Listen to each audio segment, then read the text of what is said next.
Hello, welcome to our Supreme Court web quest done by Vincent and Josh Otello. I will be leading you through this presentation. Research for the Chief Justice was done by me, and research for the Supreme Court case was done by Josh. This man's name is Oliver Ellsworth.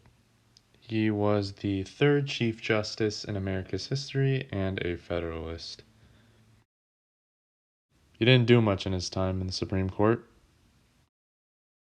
Oliver Ellsworth was born in Windsor, Connecticut, on April 29, 1745. His parents were David Ellsworth, born in Connecticut and serving as a captain in the Old French War in 1745, then spending the rest of his days as a farmer. His mother was Jemima Levitts Ellsworth. Not much is known about her. Ellsworth began his educational career in Yale in 1762, but transferred to the College of New Jersey, later called Princeton, at the end of his second year.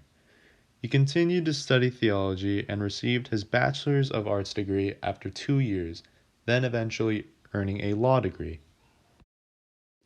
Oliver Ellsworth turned to law and was admitted to the Connecticut bar in 1771. In 1777, Ellsworth became Connecticut's state attorney for Hartford County, then was chosen as one of Connecticut's representatives in the Continental Congress. When the American Revolutionary War began, Ellsworth was still very active in law, serving various committees during 6 annual terms until 1783. In 1779, he assumed greater duties as a member of the Council of Safety, which, with the governor, controlled all military measures for the state. Oliver Ellsworth was appointed by President George Washington in the spring of 1796, being one of the first Chief Justices to be appointed in the Supreme Court in America's history. Landmark cases. Nothing. Like I said, he didn't do much.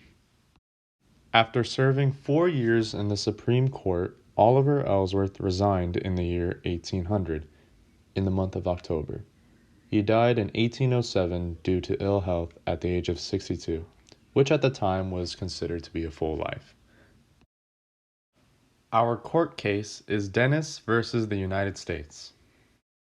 This case originated in 1948, when Dennis, a Communist Party leader, was arrested. He was accused of violating the Smith Act and First Amendment, and so were his other leaders of the party. This case was first argued on December 4th, 1950, and a rehearing was denied. It was finally decided on June 4th, 1951. Those who were involved in the case were Eugene Dennis, the appellant, who was convicted to overthrow the U.S. government by force through their participation and represented himself.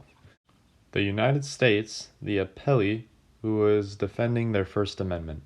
The advocate for the appellant included Eugene Dennis, who represented himself. The advocate for the appellee was Justice William O. Douglas. Eugene Dennis, who was the General Secretary of the American Communist Party, with several others, were arrested and convicted of violating the Smith Act. The conviction was held in a lower court because the fact that no evidence existed suggested that Dennis and the others had not encouraged any of their fillers to commit any violent acts. The case was appealed to the Supreme Court, which agreed to adhere. Fear was growing during the Cold War of the communist takeover of the country, so the Supreme Court issued a ruling to uphold the conviction that their speech was a vital threat to the security of the country. This case went to the Supreme Court as a violation of the U.S. Constitution's First Amendment. The U.S. believed that the communist leader's speech was a huge threat to the country, and argued, saying that it was an attempt to overthrow the government by force and use the numbers or power of the revolutionists was a problem for the Congress to prevent. The Supreme Court case Dennis versus U.S. was decided on June 4th, 1951. The ruling was 6-2 in favor of the U.S., in saying the communist leaders violated the Constitution's First Amendment.